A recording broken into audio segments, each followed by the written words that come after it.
Oi, oi. I'm aware this looks like I'm recording myself with a potato, but ease of use, just want to get this out. But I thought I'd do like a little intro towards it. You'll see from the thumbnail and the heading that this is a little video on trainer stats. You'll see as the video goes on the depth that I've got into, which potentially isn't that deep. I'll tell you where I got all the information from. It was the Racing Post website. I won't delve too much into how I got the information in the first place. It's not just copy and paste. I can write some code to go and get stuff, but something for another day and something that I shouldn't admit online, I'm told. But anywho, didn't do that. I copied and pasted it all. So I'll show you the 10 trainers I went through. It basically started off with a single trainer. Colin Tizzard was the one that I wanted to look at first. And then I just thought to myself, do you know what? This might actually be a fairly informative piece. People may be interested in this sort of stuff. Some of you may not be, but hey ho, you can decide when you watch the video. So I could have leveled this up to whatever point I wanted to. I potentially may put some more details in there for myself, like the graphs and visuals and stuff can sometimes help other people see things, but I'm very good myself just with numbers. So I haven't put those things in there. Also, tonight was the best night for me to record something, and I wanted to get this out. Not like soon, but got a couple of things planned for next weekend. I'll be racing a couple of days, so some content will be coming out from that. Thought this was a good time to put this out there while there's a little bit of a lull in the racing. I know we've got some half-decent racing at Kempton on Sunday, but thought this would be a good chance to get it out. So I'll talk you through my Excel file. I'm going to disappear, which you'll be pleased to hear about, but I'll talk through what's in there, talk about what I think my findings and things are, what things may be of interest. I haven't gone through all of the numbers in that much depth so far, so a lot of what I'll be pulling out now is what I'm seeing right now. Feel free to comment below with the things that you might like to see, other trainers you might like me to do this for if that is an interest. It is just some British trainers, and I've picked a random sort of selection for them, but it's fairly obvious which ones will probably be in there. So yeah, drop in the comments anything you agree or anything you may read into these numbers, anything else that you think may be helpful for this, if it is helpful. And if anyone really wants to know a little bit more about the code side of things, about how I can go and get some information, there's a whole can of worms I could open on this subject, and I've been holding off saying anything about it, so I still won't say anything for a while. But yeah, feel free to just comment, let me know if you want some more information about how I get stuff, or if people want access to this, then I can Google Docs it or something and let people have access. But without further ado, I'm going to share my screen and then talk you through some of this, and we'll see how interesting it is. Just before I do that though, thank you so much for the support I get from you guys. I've obviously chucked a couple of videos out so far. I know some are more popular than others. Nice to see a few more people have subscribed, so again, really grateful and appreciate that. If you could just try and do the same again, if that's all right. If you find this informative, then thumbs up, like it. It doesn't take you 2 seconds to do it, but it does me a favour. And if you haven't already, please do subscribe, because again, helps me out. Doesn't take you any time to do it, and why not? Just don't be a moron. Anywho, let's get on with the old screen recording. Oi, oi, again. It's always oi, oi, isn't it? So, yeah, this is a page of some stats. Obviously, it's very, very number-centric, so visually it's going to be a bit of an eyesore, I think, for a few people, but maybe, hopefully, my narrative on the side may offer some interest or not. Who knows? I know a couple of people are interested, so I'm putting it out for those people. If more people are, then happy days. If not, then, oh well. Should have better things to do on your Wednesday evenings or whenever you're watching it. So I mentioned in my little preview potato recorded video that I did it for a single trainer for a particular purpose. We all know the situation at the Tizzard yard. Unfortunately, he lost his daughter a couple of years back. She was very, very instrumental in how the operation ran. Obviously, the training side of things was with Colin and Joe. There was a documentary that was put out a couple of years before that, or maybe a few years before that, which I loved watching. It gives you a nice insight into how things go on. He used to be a dairy farmer, we all know that, and then he took horse racing a bit more seriously recently. But just seeing how much the daughter was involved with like the race entries, the admin, all those sort of things, I just wonder how much more stuff she took on that maybe you wouldn't think of ordinarily. And I don't know this for a fact, but any loss to someone close in a family is going to have a very major effect. I think away from just the emotional side of it, I think from like an operational perspective, it would have been like extremely tough for the yard as well. And obviously that doesn't outweigh the emotional side of things. The emotional thing would have always been worse, but to try and look at it in a stale perspective, it would have had an impact on the yard. And I'm just sorry that they've had to go through those sort of things. Obviously now Joe's taken over the licence from his dad. There's going to be a slight tweak in how things may go on there. But it was more than anything, like I wasn't looking at this to visualise the numbers of how much it's impacted him and how bad like the repercussions have been from there. It was more just the fact that I wanted to start digging into what happens with trainers, what happens when they're their strings change, maybe the average rating of horses they've got in the yard, when the earnings start to drop, because I think the best trainers will bounce back from this sort of stuff. Now, I had an old method that I used to use on dog racing, in graded racing. It did me a good turn at a couple of tracks, didn't always work everywhere, but if there was, like, this isn't the reason I used it, but an example would be Sunderland. If it rained, trap 6 would be favourite, 5 would be second fav, 4 would be third fav, and like that. Like, the outside traps were likely to win, and I based it on that, but it didn't really work at Sunderland. But basically, if you had rain for quite a few weeks and you were getting lots of outside traps winning, then they were going to be going up in grade, so running in potentially harder races, and the dogs on the inside may be getting eased in grade. Now, the grader at the track should potentially be taking the going and things like that into consideration, but the going at a track is, for greyhounds, is just given as going for all of them. It's not like a bias on the inside or the outside, which is what they probably should do. As I say, it didn't really work at Sunderland, but what I would look at is if the wide traps were getting upgraded and potentially the inside traps were being downgraded, so lots of the wide ones were winning, then the way I looked at it was, sooner or later, lots of these inside traps are going to have a better chance because they're in easier company and they're facing dogs that are now in harder company, if you see what I mean. Don't know how well I've explained that, but I think with horse racing trainers, like, I trust the better trainers, the ones that have got some ability, that if they go for a bit of a dip, there's a logical reason why. Sometimes it's a lot harsher than other reasons, but for whatever reason it is, I do believe that they bounce back, and I like to just see how things go on. So basically, I use the Racing Post website. Any trainer you can type in, you can click horses, it will show you what's happened on a particular season, and I've just gone back for a number of years. I think about 12 years. I don't know why I went for 12, but hey-ho. Gone back 12 years and basically scraped I haven't scraped, I copy and pasted, I can't say that out loud, can I? I've got the information from the Racing Post website, I've pasted it into a master table, which is further down here for the different trainers that I did it for, and then I've split it into individual sheets just so that if I want to look at a trainer in isolation, I can do so and look at the background data within it. I've set up a pivot table, which is what I would do off the master stuff, so again, selecting a trainer, I can get the same numbers coming out individually, but I like and I prefer to have things split out just so that I can look at them in here. What I've also done is I've marked the top 10 earners for each year and the top 10 Racing Post rated horses for each year.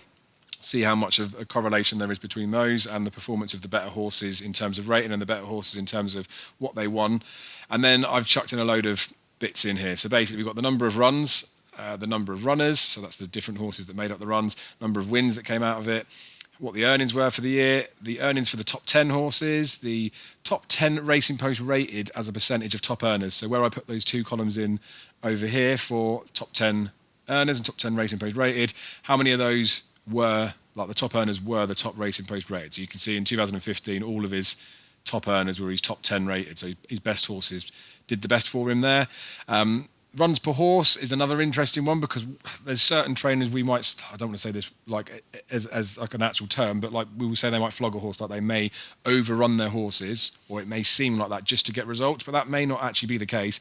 And those stereotypes hopefully are going to be shown out a little bit in here. Earnings per horse is something I just put in just to basically split it up to just say that the more horses they've got in the yard, does that necessarily correlate to mean you've got more earnings in terms of prize money? Earnings per run, again, kind of correlates to the horses thing, but you could have fewer horses but run them more. Does that mean that running, like your earnings per run, does it mean that you're going to get more like bang for your buck, or does it actually go down the more you run your horses? Average Racing Post rating will just give us a feel for the quality in the yard maybe as an entirety, and then I've got the average Racing Post rating for the top 10. So when they've got their better horses in there, how does that impact their figures? We've got profit and loss to a £1 stake, which obviously can help us towards looking at like how horses are running to form, but you have to remember that bookies are betting around about 120%. So for every £120 you stake, you'll get £100 back is the rule of bookie percentages. So on a pound level stake at SP, you are very much looking at every 120 runs that you have, you're going to lose 20 quid. So I could factor that into the number that I put in for this profit and loss, but it's a here or there sort of comment. I could overanalyze lots of stuff in here, but I'm just saying that for sort of conversation's sake, that I would say for every 120 runners that run, like I say, the 120% book is maybe being harsh. Sometimes it may be 110, but it could be 100 and it could be 120. I've seen it bad times. If we said it was 10 for every 110 runners they get, you're going to lose a tenner. Then we can see just for a quick one, for the previous season, they had 433 runners, so we could say that there would be £40 should be reduced from that to be a more realistic pound stake profit and loss, if you see what I mean. But you're never going to bet 100% book, so why tweak it? Pound stake per run is a minor thing. It's basically just splitting this by the number of horses that have run. So again, it's kind of taking these numbers in there. So you can get two numbers that are quite close to each other like there. There's a £5 difference in the pound stake profit and loss. But if you actually look, because of the amount of horses that it's been split by, it was worse this year, much more than the £5. Technically, it was a lot worse, like 50% worse than the previous year.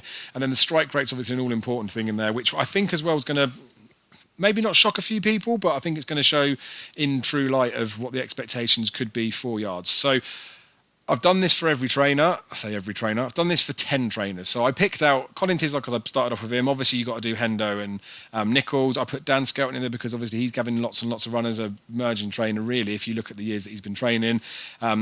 We've got Ollie Murphy in there. Again, another one that's coming up, had some reasonable success. Just be interesting to see how he's going. And because he's a smaller start of it, maybe we can have a look for some foresight of how he might get on for the season ahead or the next few seasons, or if I revisit this in a few years, which I would do, I'll update this every year. It's going to be informative for me going forward. Fergal the same, been getting better and better. I've had his first lot of 100 wins last year, so he's hopefully going to take a big step forward each season as we go forward. Donald McCain, I thought I'd chuck in a Northernish trainer that's had some reasonable success, especially with the late Trevor Hemmings, just looking back to when this guy had a couple of Grand National winners or Grand National winner in there. Just want to give you a feel for those ones. I've always had a bit of a comment with the Northern horses that they're just not as good as the Southern horses. Again, we can look at how that may translate into money. Jonjo O'Neill's in there because he's been around for donkey's years and does win lots of races. Nigel Twiston-Davies had some great festival success over the years, and obviously he's maybe a little bit different now to how he has been. Don't know if that's a fair comment or not, but we can have a look at it. Again, it's all opinions of how we view a yard. Philip Hobbs has had some difficulty. He had a few years back when Defi Desoy was poor after his triumph. I think Defi nearly died, to be fair, and I think there was something ongoing around the yard. So we can look at how performances may have dipped at those points and how they bounce back after.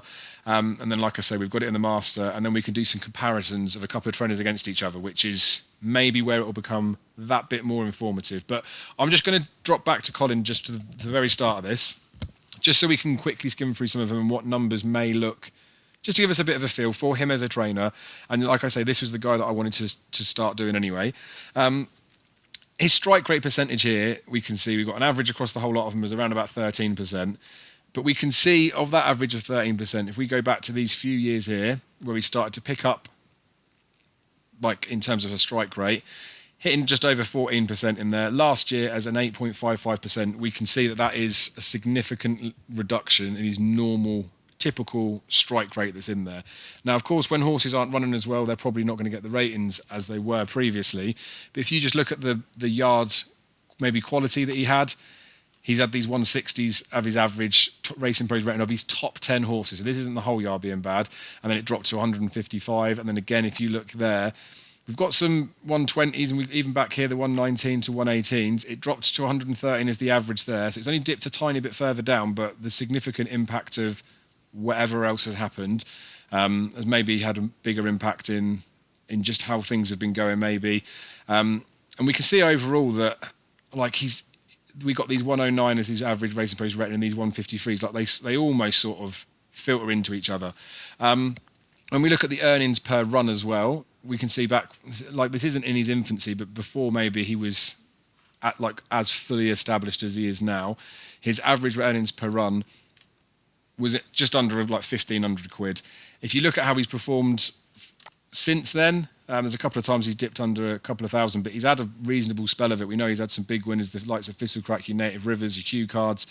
And then last season, it drops right back down again. So that's like an abnormally low number compared to everything else.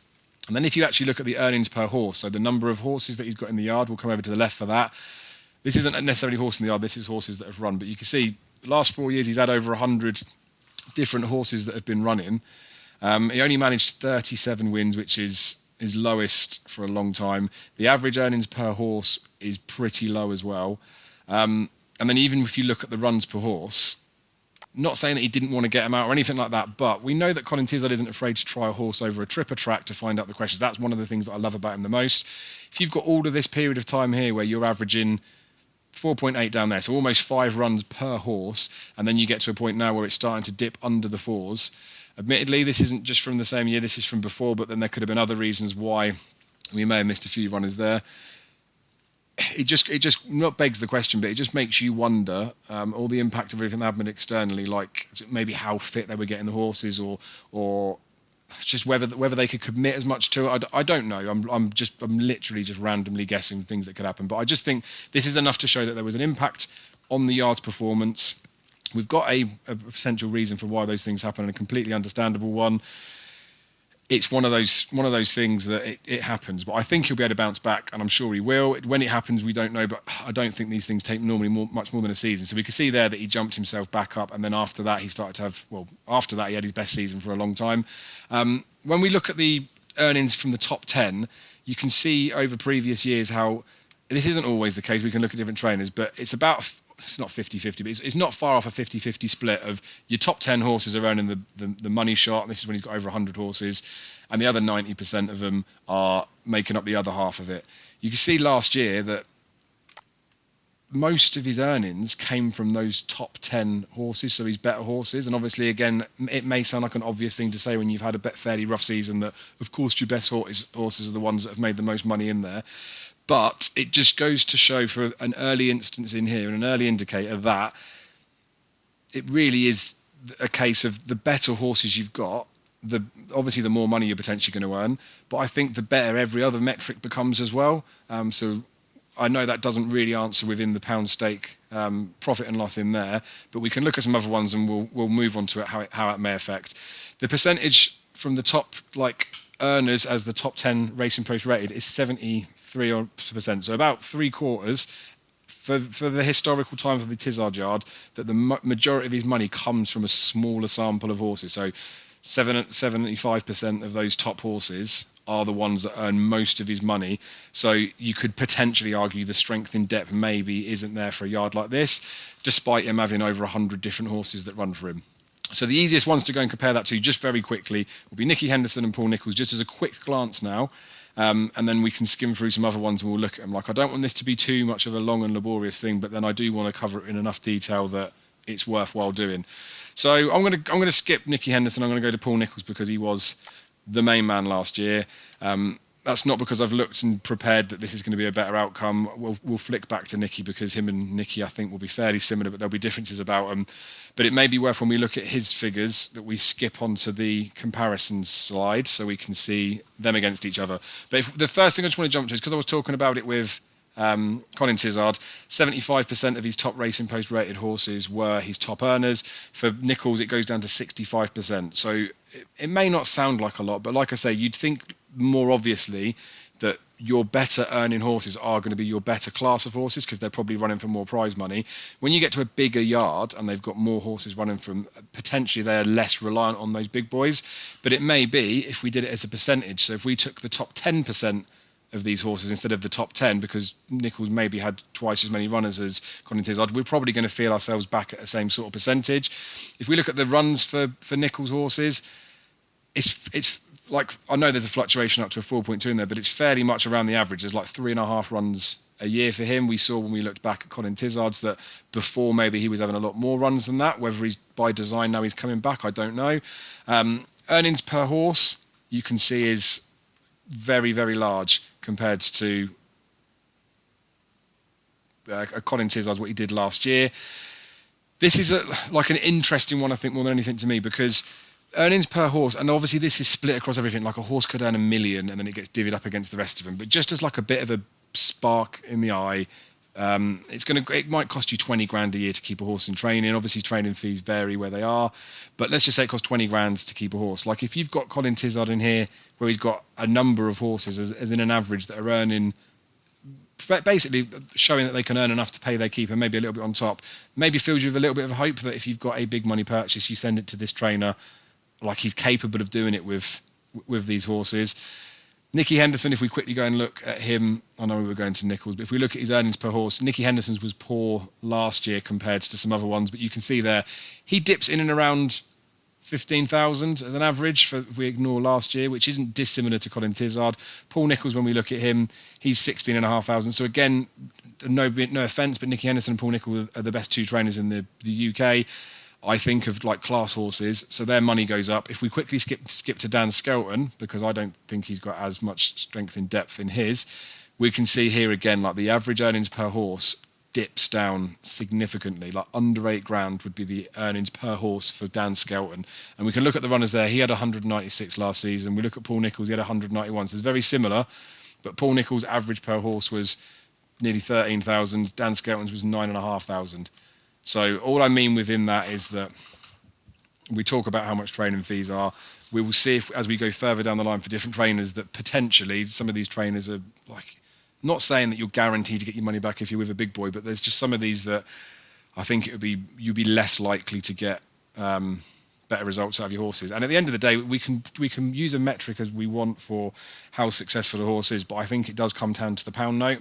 And like I say, this average earnings per horse is obviously a bit thwarted because of the fact that some horses will earn the majority of the money.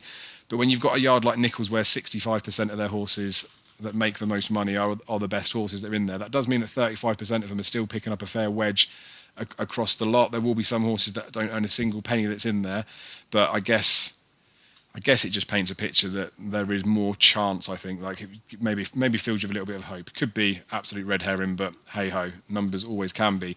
So again, we'll go back to Colin Tizzard again for the comparison to Paul Nicholls. We can see the average racing post rating. If we take the first 6 years for Tizzard, it was 108. If we take the most recent 6, it's 117. So technically he's got better quality horses now. Across the whole park, it's 112. Paul Nicholls, who's been established for a lot longer, so you wouldn't really need to divvy these up. 125 is his average racing post rating of a horse. So even compared to Tizzard's recent ones of the 117, Nicholls has got a better calibre of horse than his yard, full stop. If we look at the average racing post rating of his top 10 horses, it's 167. And if we go to Colin Tizzard, again, look at the last 6 years for him, 161, so he's mixing it. Then you go to the year before, or the 6 years before, 149. So it shows the difference in the transition from when maybe Tizzard decided to ramp things up. You can see that with the 6 years as well in the total earnings. You can see it in the 6 years of runners, maybe not so much there, but you can see the difference in the prize money when maybe he's getting the better class horses in there and maybe he's got a few more horses in the yard. Also with Paul Nicholls, we can look at the pound level stake. Like it's going to be a negative figure. Like we struggle to back something blind, but there is a year in here where he made not a reasonable profit, but did all right. It was over. If you look at the fact that there's 518 runs and you can make 58 quid, like it's in terms of like return on investment, it's not horrific, is it? That it would cost you £518 and you'd get £58 profit out of it. So it's over 10% return on investment. Stake per runner, again, when we split that out by the horses, it makes it look like a smaller number. And strike rate, that was one of his better seasons, but you can see how ultra consistent this guy is. Like he's over 20% strike rate, and if we drop back to a Colin Tizzard, it's an average of 13%. Like that's a big gulf. And again, all of these sort of things will play into the fact that maybe it's down to the better class of horses, maybe it's down to the better placement of them. Who knows? But basically, if your trainer's got a better strike rate than somebody else, no matter what level of horse you've got, you'd like to think that you're going to get more out of them. And I know that's not how it works, but just as a numbers thing, you're looking at this purely on that side. If we flip back to Dan Skelton again, go for his strike rate, 18.5%. If we take his more recent period where he's had over 200 different runners, so we could probably dip that into 5 years, 18.62%. So it's similar line of what it was for those ones, but he's had over a 20%, and last year he was nearly at 20%. We look for the stake in perspective. People talk about Skelton being good with their gambles, things like that. I mean, it's all negative in there. Not massively, but it is all negative. If we look at the racing post ratings, the top ones that he's got in there, he's 151 compared to Nicholls 167. And then if we look at the average racing post rating, he's 110 compared to Nicholls 125 in terms of calibre of a horse. Now, when I talked about trainers flogging horses, Dan Skelton may be one that we look at and think, God, he just runs so many horses. Because if you look at the amount of runs that he has per season, 757 he had last year, whereas Paul Nicholls had 705. Doesn't look like there's too much between them, but if you go back a couple of years, 988 he had, and Paul Nicholls had 589. Like, that's a big number. But then when we actually break it down to the runs per horse, he's only hitting similar numbers to Paul Nicholls. Paul Nicholls was 3.5. Dan Skelton is a bit higher than that. He's 3.6. It's negligible, really, isn't it? But it just goes to show. And then if we look at the earnings coming from his top horses, this drops down to 67.5%. So similar to the Nicholls side of things. So again, that maybe supports the argument that the more horses you've got, rather than me doing it as a top 10, maybe I should do it as a top 10% of the total number of runners they've got to make it like a weighted argument. But by the by, it should be fairly obvious that the better horses you've got are probably going to make more of your money. When I looked at the earnings versus the top 10 for Colin Tizzard, I went back and said that there was a suggestion that maybe it'll be around 50-50. We looked at these few years in isolation. It wasn't far off of it. Then we looked at last year, and the majority came from his top 10. If we were to look at Nicky Henderson, and look at the numbers for him in terms of his money from his top 10 and the numbers from his total earnings, you can see round about 50-50 there, round about 50-50 there, not far off 50-50 there. Go down a couple of years, not too far off 50-50 there. So like it's in and around that sort of pattern as a very speculative guess. We can look at Paul Nicholls and we can look at earnings and top 10 earnings. Well, there it was under, there it's a bit under, there it's about half, there it's just under half, there it's a third, there it's well under half, there it's a bit under half, there it's a bit under half. So this just goes to show again the strength in depth and where their horses are earning money in there. Like, it may be that they don't have the best 10 horses in the country, but they may have the best, like, from top 10 to top 20 in there. When we go to Dan Skelton, it's more interesting because you can see there from his earnings, like nearly 2 million, but 676 came from the top horses that he's got. The year before was 1.5 mil, 500,000 was made from the top 10. We've got a year before that where it was 2.3 million and only 700,000 came from the top 10. Before that, 1.7 million, 550. So you can see from him, like, he doesn't just solely rely on his yearly earnings from those top class horses. He will run all types of horses in there, which again you can take in whichever way you want, whichever light you want. You can have a look at that to think that he's happy to train anything and he can do well with anything, or you could maybe look at it and think maybe he's just happy with any sort of type of horse in there because it's another runner to him, as opposed to maybe cherry picking quality over quantity. Not saying that is the case, but these are the ways you could look at it. So we've done that for those ones. I'm going to very quickly skim through the rest of these, then we'll do some comparisons because I think that's going to be the more interesting site. And there's definitely for the Nicky Henderson Paul Nicholls comparison that's quite interesting. Ollie Murphy's obviously more recent. We've pretty much gauged, haven't we, that before, like, a top class trainer is going to be over 20%. A reasonably good trainer, so this is, again, sounds offensive, but in terms of like the trainer championships, like Nicholls, Henderson are going to win it. Dan Skelton's going to be on the preliminaries. He's just under 20%. Then you've got your Colin Tizzard, who we know is a good trainer. They're dropping down to around about the 13%. Where does Ollie Murphy sit, I suppose, is the way to look at it. Fairly consistent with his earnings, although last year he had a hell of a lot more runners and a lot more runs as well. We look at the strike rate to earners, the top 10 etc. And again, for the number of horses that he's got, like, it's 60-ish%. Like, I feel like that's going to be the in and around number. The earnings side of things, on the lower side, again, more like a Dan Skelton, where he wasn't reliant on those top 10 horses earning the majority of the money. Runs per horse is very similar to what we're seeing from the other ones. Again, the general consensus seems to be around about 3.5. He's 3.4. Colin Tizzard, when we looked at earlier, was maybe running them a bit more than others, but like I say, I don't think he's afraid to find out the questions.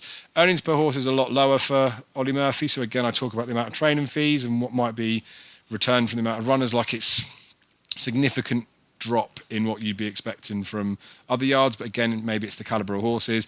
Earnings per run's quite low as well. And especially if you compare it to previous years for him, like, you wouldn't scream out on these numbers that last year was a great year for him, despite him earning almost as much as he did a few years back. The average racing post rating's a fairly low standard, and even if you look at his top 10s, that's a fairly low standard of horse that he's got in there, especially considering some of the point recruits that he's purchased over the years. But he's, like we see, he's only 4 years into it, so he's only going to get stronger and better. We look at the strike rate percentage. He was up there on the cusp of, like I say, like the Dan Skelton sort of numbers, like just sub 20%. So from a strike rate perspective, that's not bad. He's finding the right races, albeit they may not be very valuable. Last year, his strike rate dipped. So again, would probably suggest that he didn't have the best of seasons last year.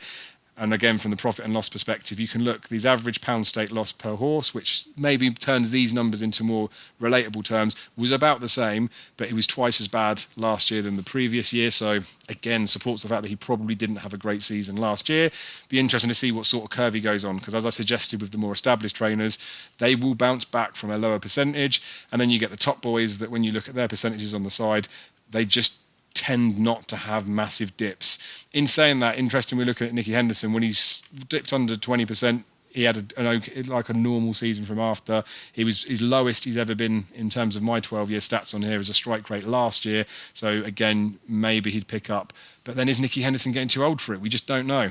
Fergal's going to be an interesting one to look at because he is progressing. He's getting lots more horses in there, getting lots more runners in there, getting lots more winners. Prize money's going up, so he's on the right sort of curve. If we look at the Racing Post top 10 in terms of his top earners, 58%. So again, he's not massively reliant on those big horses being the ones that are his big paydays. So that's really good to see, to be honest with you. The runs per horse, we can forget those first couple of years because he had next to no horses in there. 3.8, so again, and it's in and around the average. Those average earnings per horses isn't like bad in the scheme of what we've seen from some other trainers, and in the fact that he's just starting out. If we look at the quality of the horses that he's had, 104, so similar to Ollie Murphy, but we look at the top 10 Racing Post rating, 140. Again, maybe the caliber's starting to creep up now. We could see 148, which is better ones last year, 145 the year before, had touched 149. Look for his pound level stake. They're reasonably comforting numbers for a punter if you look over the factor 12 years. And then the pound stake per runner, you can see again these lowish numbers, like the variance is quite low on there. So you can see why he's popular again with the punters. Strike rate, again, we've got to skip those first couple of years because it was very much a small operation. The first year we could probably be harsh by including that, but like as far as I'm concerned, he was going then. That brings his average to 14.5%. But if we did take out those first couple of years of maybe earning his feet, 15.5%, and again we look at those last couple of years, he's just dipping under that 20%. So the strike rate's there. He's clearly a progressive trainer, doing well, and maybe hopefully the next few years he'll get a better calibre of horse and we'll get to find out what he can do when he gets those better horses in there. Again, when we look at the earnings compared from the top 10 compared to the total earnings, like this is a tiny amount really in the grand scheme of how much he earns a year. So it just goes to show how much he gets lots out of all of the horses in the yard, as opposed to maybe most of his money is coming from the big kids. But if you've got better horses, most of your money is going to come from those bigger kids. So that's where, again, maybe a weighted objective could be more informative on that. Donald McCain, to go and have a look at some northern ones. Runners, I mean, it dipped down a bit last year, but you can see the 196, the couple of hundreds there, that's like Nicholls and Skelton territory back in the day. We look at the number of wins, which, if we go back to Fergal, where he tipped over his first 100 wins, he had 563 runs between 156 horses. 115 horses for Donald McCain, 486 runs, 66 wins. Like that's a low relative number. Now, if we look at the earners from the top 10 ratings to top 10 earners, it's basically 55%. So he's not reliant on those top horses anymore, and maybe he just doesn't have those top horses anymore. The average runs is going to be, I would have thought this before looking, would have been slightly higher because I think maybe the Northern Circuit, they do run a little bit more. That's averaging around about 4. And then you look at the average earnings per horse, like it's not unrespectable, but talking 5,500 across all those horses, whereas again, I know it's split because the bigger yards will have those bigger wins, but long way off looking at getting your training fees covered, basically. Earnings per run is, I don't want to be rude, but very, very, very low. But again, that may be more of a picture of the Northern Circuit as opposed to the Southern Circuit in terms of prize money. Maybe there's just not enough for him to go and pick up. He's just doing what he can. We look at the quality of the yard and the average Racing Post rating 105, which isn't terribly abnormal. We look at the class of the top horses. 144 isn't exactly an incredible number to be looking at, but it is, again, not a terrible number. Looking at the last 6 years, so the last half of it, 139. So maybe he's just not getting the horses that he used to get. The pound stake per runner, again, anything that's sort of under your 20p variance isn't bad. So there's a bit of consistency, to be fair. So they're running okay. But if you look at the numbers in terms of a strike rate percentage, his average across the whole period is over 15. He hasn't hit that for a few years. Again, whatever's going on in the yard or whatever's happening, I wouldn't particularly be looking at Donald McCain as a trainer that I'd like be very keen to think, oh, what's he got in his yard for this season? Now, it depends on how you bet, doesn't it? But we all know that I'm a bit of a graded snob. I prefer to look at the better class of horses. I know that all these other yards, like I know Tizzard's going to have some bangers in there. Henderson, Nicholls obviously will. Skelton is definitely starting to get to the point now where I think he's actually focusing on having a couple of bangers in his yard. Ollie, I've expected a little bit more than I've seen, so we'll see where we are with that. Fergal has got his plan, hasn't he? He's not focused on trying to get a big money purchase as being his one. He wants to get winners and get all of his horses running well, which he's successfully doing. So fair play on that front. But again, with me being the snob, he wouldn't be a yard I'd be even considering anything for like a Cheltenham festival. But he won't be sad to hear that. Like, it's not all about Cheltenham for those trainers. Fair enough. Easy to say that when you haven't got the horses, though, I suppose. Donald McCain, again, the numbers and stuff. I just wanted to put in a Northern trainer in there, but you can see what it is there. Jonjo O'Neill, he's an interesting one because I think he's pretty shrewd, to be honest with you. It's quite a variance in terms of earnings over the different years. Like, maybe he just has a real good horse every now and again that does it for him. You can see there when he made over $1 million, 40% of his top earners were outside the top 10, or were in the top 10 of his rated horses. So he sits around about the normal average. The runs per horse, he's 4, so he's running slightly more. The average earnings per horse is a bit higher than some of the other ones, but still not massive. And then the earnings per run, again, like anything under a couple of grand, like I'm not poo-pooing it, like it is what it is, but they're not massive numbers sitting in there. The average calibre of horse that's in the yard seems a very typical thing in and around 105, doesn't it? His top horse is 149. Again, that feels like a reasonable one. But if you look at maybe the last 4 years for him, he's only had a lot of 140s. He had a good year last year at the festival, didn't he? But he's had winners over the years, and he's had some big names that have been in there. Again, we look from the pound stake variance, is like fairly steady, and then we look from a strike rate percentage, 13.8%. So he falls into that bucket that I was talking about before. Like, he's never going to be champion trainer, is he? He knows how to win with some horses, but it is what it is. None of that, I don't think, is very surprising for that particular yard. Nigel Twiston-Davies had his worst year for quite some time last year in terms of total earnings. Again, we get more towards the 50-50 percentage with a yard like him. This will be very similar to the other numbers, which is good to see over and over, because if it reiterates that it's about the same, then it's almost a point not worth looking into. The runs per horses is over what we'd expect the average from what we've seen from the bigger yards. I say bigger yards, Nicky Henderson and Paul Nicholls probably run about the same amount of horses as Twister does. The earnings per horse there, again, you can see it fluctuates quite a bit. There's some good numbers in there at some points. The earnings per run, again, to echo that he had a poor season last year, that's a lower number for someone like him. Like, you wouldn't be expecting that to be a mark of a good season. Average racing post rating for the yard horses, 109, so he's got better horses than most. And then here, 153, so again, his better horses are better than the average of the other yards. So he's got the firepower, you'd argue. Strike rate, 13.72%. So again, it dips down to the fact that, I don't know where that pitches Nigel Twiston-Davies in the pecking order, but those are the numbers. And then Philip Hobbs, before we go and look at the side-by-sides. Again, like I talked about the dip with the year after death, he won the Triumph. I think, I'm guessing this must be in and around the time of it happening. His racing post rate in top horses towards money going in the 65 seems to be around about the magic number. It's about 3.5 as the average runs per horse. He hits at 3.7. The average racing post rating for him I'd expect higher, so it is 115. And I'd also I'd expect this to be high, but I wouldn't expect it to be in the big boys league. Yeah, 155. And then a strike rate for him, we're looking in the 17% there. But you look at last year, that's his worst year on record that I've recorded.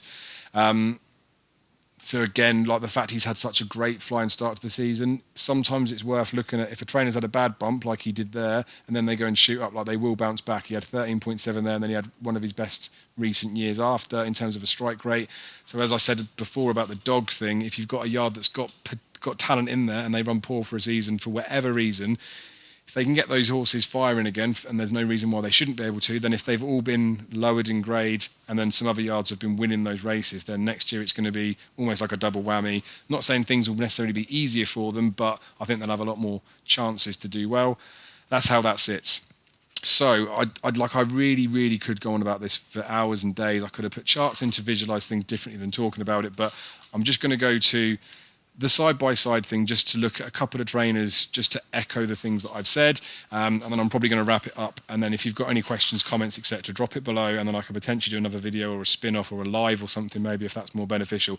What I'm going to do for the big one that I want to look at, I know we've kind of touched on it looking at their individual slides before, but just look at the difference between Paul Nicholls and Nicky Henderson. So I've got a 12-year sample in here, 32 and a bit million for Nicholls, 28 and a bit million for Nicky Henderson. But if we look at the number of runners, so this is the number of UK or horses they've had in the yard who have run in a race in the UK within these years. There's like 3 different. Look at the total runs. You can see there that Nicholls is probably running his horses a bit more. We can see the average there is the 3.5. The Nicky Henderson's cautious 3.2 potentially. We look at the total wins. There's not much between them on the wins front. So just because Henderson's not running his horses as much doesn't mean he doesn't get as much out of them in terms of wins. If we look at the strike rate percentages, Nicky Henderson has got a better strike rate, around about 25%. But you'll see probably more, I think, is more of a valid thing to maybe look at, is that maybe the consistency of Paul Nicholls. I know he's dipped into a 20 there, but considering he's got a lower percentage, none of his dip under 20, whereas you can see for Hendo, there's a couple of times that it's happened, but it's by the by. The average racing post rating, so you can look at maybe the class of horses they've got in there, 125 versus 122, so very similar yards, you would say. Pound stake profit and loss, you'd do better if you backed Hendo's. We've touched on the runs per horse. The average earnings per horse is higher for Paul Nicholls, but of course he earned more money in that period. If we look at the average earnings per run, because like I say, Nicholls ran his horses more than Henderson did, there isn't a great deal of difference between there. So the long and the short of it is there's probably different methods in the way that these two train their horses, but arguably you're going to get the same sort of results out of it. So I mean, if your horse is worthy of earning some money, it's going to do it. You could say. There's other ways we could look at it as well. What we'll do as well is I put in the top 10ers and the top 10 racing post rating. Let's maybe, because these yards do have some big names in there, let's have a look at what their top 10 racing post rated horses did. Now, of course, their racing post ratings for the year that they ran in, the horses that run better potentially will have a higher rating than the horses that run poor because they did so. But you will still get horses that maybe didn't win races, that were just they ran in better class races that got better ratings. So if we look at the top 10 numbers, and we'll see how things change over the last 12 years of sample that I've run here. Nicky Henderson overtakes on the earnings front. Obviously, the runners will be the same, so we're looking at the top 10. The total runs is different, but it's same sort of ratio. It was 3.5 before for Nicholls versus 3.2. Nicholls does run even his better horses a bit more than Nicky Henderson does. The total wins, you can see there's a big difference. Nicky Henderson has a lot more success. He hits 47% strike rate, whereas Nicholls is at 33.87%, which is still decent. Let's not sly away from that. The average racing post rating for those top 10 horses that they've got, very similar, 166, 167. So again, we're probably looking at the same sort of quality of horse that's going in there. The interesting thing to look at here, and obviously they're going to get higher racing post ratings because they've won bigger races, but I still would argue that it would have been the better class horses that were in there anyway. If you look at the pound stake profit and loss, if you were to bet their best performing horses at the end of the year, now again, I know it's guesswork to predict which ones they are, but even with taking out of, we're not even considering over round and the fact you could get better odds or you could get a Betfair SP, you would make money if you were able to work out their best horses and you just backed those ones blind. In fact, there's only 2 years out of there where you wouldn't have made a profit, and the fact that the other trainer did, if you backed both of these, you would have coupled yourself up. So it's obviously not a massive money-making exercise over a 12-year period to win £20 a year as an average. If you did it for both trainers, it might drop yourself up to 50 quid. And then obviously if you were to able to invest more, then, I mean, you need a bit of a big bank, but you're not going to make a load of money, but it just goes to show that this is why I'm a bit of a grader snob. I feel like the better class of horses you are working with or you're trying to bet with, I think it makes it easier to turn a profit when it comes to betting. We look at the earnings per horse as well. So the average earnings, again, Henderson earned a little bit more money, got a better strike rate. The earnings for horse is going to be a little bit higher, but it's here, this earnings per run as well. Like the jump up from there is quite significant. So again, maybe Nicky Henderson places his horses, or maybe they're running well in defeat, they're getting a lot of seconds compared to it, but again, it just goes to show the difference in spin of how they maybe do it. And maybe this would suggest that Nicky Henderson doesn't focus as much on his worst horses in the yard. I'm not saying that is true, but you could argue that given how the strike rate changes. If we were to just dip and take those top 10 racing post ratings out, we looked at the numbers before, we knew that Nicholls was ahead, so we're going to see how these flick round. If you don't bet their top horses, you can see the profit and loss is woeful for either yard. And again, the average earnings per run-in is dipping down, but again, it sort of falls in line with what you'd expect. But again, I think that echoes that maybe Paul Nicholls with the lesser class horses still manages to find the right sorts of races and get some more cash out of them. Who knows? If we look at the top 10 earners, so again, this is very much weighted because of the fact that it will have been for each year, and it will have been the horses that have earned the most money. So obviously the numbers are going to be big for these horses. But if we look at a comparison for the 2 yards, there's not much between them in prize money. Obviously Henderson is a little bit ahead. Total runs, again, it's not a massive difference, but there is. And then the wins, again, not a massive difference, but there is. And then the strike rate, again, like you look at Henderson, the ones that earn the most money for him, and again, like it should be, I think it would be for any yard. The ones that earn the most money are probably going to have a better strike rate. So we can see Henderson there with his 53% versus still a decent one from Paul, the 43%. Look at the average racing post rating, 162 versus 163. So again, those top 10 earners, we're looking at the same sort of calibre of horses. We look at this pound stake profit and loss, like you never would have lost money doing this. I'm not saying this is me finding a model for people to bet in, but again, it just goes to show that obviously the horses that are earning the most money are maybe not saying they're not the most obvious ones, but they're winning at prices. But I think because we can see the racing post ratings and things, they are the classy horses. Maybe sometimes we overlook things that we shouldn't overlook, but they're tasty numbers. And then we look at the runs per horses. Like we see how much this has jumped up from the 3.5. I know some horses will get injured and only run once in the year, so we're looking at a smaller sample. But Nicholls is running them 5 times. Nicky Henderson's running them 4.5 times a year as an average. Obviously, it goes to stand, doesn't it, that the more a horse runs, the more money it could potentially earn. But it's nice, healthy numbers to see in there. They're not shying away from it, and there's not a massive gulf like one trainers getting more prize money earned because he's running his horses twice as much. And then average earnings, we know the numbers were close anyway. The average earnings per run, again, the runs were fairly close, but Henderson does have the better on that. So again, maybe these top 10 earners are performing just as well in defeat as they are in victory. Now, what I think is worth doing just to compare that to some other stuff, look, we've seen when we break it down to the top 10 racing post rating and the top 10 earners, Nicky Henderson was better than Paul Nicholls as a number. So I'm gonna flirt with this top table to have another comparison of how other trainers would compare to the big kids. So we can skim through all of them really. Colin Tizzard against Henderson, and we're talking about their top rated horses. Again, like the prize money is a number to look at, but I'm just going to skip across to the numbers that I think are more important. So you look at a strike rate for their best horses. Henderson's best horses, I know again they are a lot better, but they get a much better strike rate. We look at the average racing post rating of the horses. There's a big difference there. We look at the amount of times they're running as well for these top-rated horses. There's a big difference in how much Colin Tizzard's running them compared to how much Nicky Henderson's running them. And then again, these average earnings per run, like, is a big difference to how much these horses are earning. So these top 10 racing post-rated horses that have earned X amount of money have had really a hell of a lot more runs. We can see 662 versus Nicky Henderson's 484. But I think the main metric to look at here for how we can see a bit of a pattern is the average racing post rating of these top rated horses, how that correlates to a strike rate. I think with all of them we're going to see profit and loss if you can bet them, but this would be predicting something that we couldn't predict. Like obviously a horse is going to get a massive racing post rating if it goes and wins the Supreme, but if you didn't know it was going to win the Supreme, it doesn't quite work. But we'll pay attention to the racing post rating and this strike rate to see how that correlates to success maybe. Dan Skelton's got 33% strike rate with his average 151. Now, I don't think for Dan it's fair to include maybe those first couple of years, but again, because it's a smaller sample of horses in there. But I just, you know what I mean here, like it's 136 and it's 148. So let's chop those years out for him. We'll have to do a similar thing for Fergal and Ollie Murphy anyway. So we'll make it more of a level playing field. So the average for Dan is 154 compared to Nicky's 165, sorry.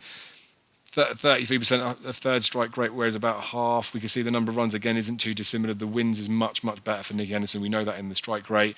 The runs isn't too dissimilar. Level stake, we know that's going to be good. And then the prize money per runs, like that's a big difference between the calibre that they're running in. But again, it's the class of horse, isn't it? Donald McCain, we can clear the filter back for all of these. They can compare them like for like. Again, 29%, 144 is the average ratings in there.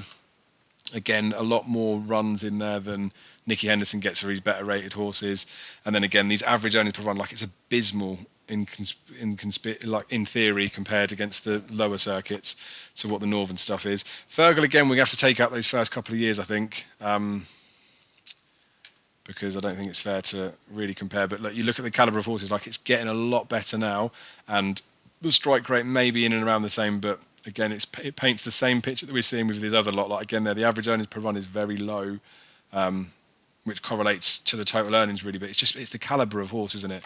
Jonjo O'Neill, 149, so we're dipping even lower now, and then we've got 27%, and again the average earnings for him is a bit better than what it would have been for Fergal.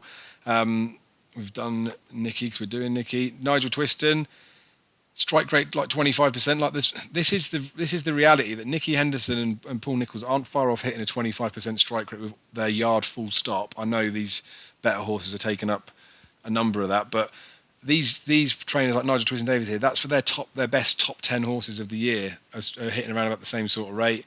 Ollie Murphy, obviously we need to tweak. We'll only look at the 2018 to 2021, but just to get a bit of a feel for it anyway, 33%. Like you can see, there's a kind of a pattern in there that it's around about 30%, just above for maybe as average. But Nicky Henderson does go well above and beyond there with these top-rated horses. Like he does get the wins out of them. So maybe you'd argue that Nicky Henderson's placement is actually quite good, despite the amount of abuse that he gets when he doesn't run a horse. And he's the lowest number as well of all these trainers in terms of how much he runs those top horses, which again, we wouldn't be surprised by that number or that fact, but it is what it is. Now we'll quickly look at the top 10 earners, do the same thing, and then I definitely will be winding this up. So the earners thing, when we looked at this, as we did it for Nicholls versus Henderson, again, like we saw the percentages in there. There wasn't too much between them in money. The rate in there was hardly anything in there. The money per race, Nicky Henderson was ahead, as we always knew. But again, that strike rate is just very, very high, to be fair, and very impressive. So we're looking at the top 10 earners here for Colin Tizzard. It's an under 30%-ish, and you see they're 150s. Again, like the top 10 earners, he's running his horses a lot more. Dan Skelton's running them quite a bit, but you can see there his percentage, to be fair, is dropping up into the 40%, so he's doing quite well out of that. Donald McCain, 32%, so again, that's not horrific, especially when you look at the class of horses that he's got in there, but the average earnings is just abysmal. 7 runs as an average is running a horse quite a lot. We see there with Fergal, he's running them a fair bit as well, just under the 30%. Again, the calibre of horses, again, those first 2 years are probably thwarting it, but the average earnings is quite low. Jonjo around 30%, 145 is a better class of horse. You can see that in the average earnings. Twister, 30% again, the earnings is quite good there. And then again, the racing post rating, I mean, that's not too bad, but he's running his horses quite a bit, I would say. Ollie Murphy, 36% is fairly solid. The racing post rating, we more look at the more recent years. Like it is what it is. Probably looks like a better path in terms of runs per horse. We've already done Nicholls. We'll look at Hobbs as the finale before I shut up. And yeah, some good quality horses in there. You can reflect that in the average earnings. Runs them a fair bit, to be fair. Strike rates there. So all in all, maybe Nicky Henderson is right, isn't he, for minding his horses. There's more important things in the Trainers' Championship to him. He could easily run a few of his horses a few more times to win a few quid, but maybe he does get the best out of the better horses. But I would argue that someone like Paul Nicholls can still get the best out of his best horses. And he obviously targets races maybe a bit more than Henderson does. I think maybe Henderson targets wins instead of like valuable pots maybe, but then we see it in the average earnings per run. It works out, doesn't it? If you're getting wins, then it does pay. Just to flick back on that fact, when we're looking at Henderson and Nicholls against each other, and we look at the number of wins, there was not much difference between them in terms of the amount of wins they can get, but compared to the amount that they run. So you can see that Henderson has got the better strike rate. So again, it echoes the fact that if Nicky Henderson's running a horse in a prep race, he would probably not want it to get beat, whereas Paul Nicholls maybe would run a horse in a prep race where it might get beat, but it's got its big day to come down the line further on. Anywho, I'm going to stop talking now. Hopefully this has been maybe an eye-opener or a bit informative for a few people. It may have raised more questions than it's answered. Like I say, the graphs and the visuals to show how things correlate to each other can help. I prefer just to look at things. I could do this for a few more trainers. I could do this for the Irish stuff as well. It maybe just gives a bit of a picture into how yards operate, and maybe to come to my side and be a bit more of a graded snob. If anyone wants this, then drop it in the comments below that you'd be interested, and I'll see how much of an interest there is, and I might stick it on Google Docs or something. If there's anything you disagree with what I've said, then always I'm open to hear that. Any questions, comments, feedback is always greatly appreciated. I do really appreciate if you can hit like, and if you do leave a comment, that helps too. Obviously subscribe if you haven't already, and if you've stayed this long, then congratulations. Hope you have a lovely evening and a lovely weekend. I'll be back with my next bit of content next week. Racing at Cheltenham on the Friday, not Saturday, but I'll be at Aintree on the Sunday. I'm probably going to record something to either split into 2 videos for each race day, or I might do an almighty one video. I'll see how it comes out in terms of timing, but I'm going to try and peel out some slightly different content for you guys this year, while I still put across the horses that I fancy at the same time. So mix it up a little bit. Like I say, hopefully this has been of interest to a few of you, and goodbye.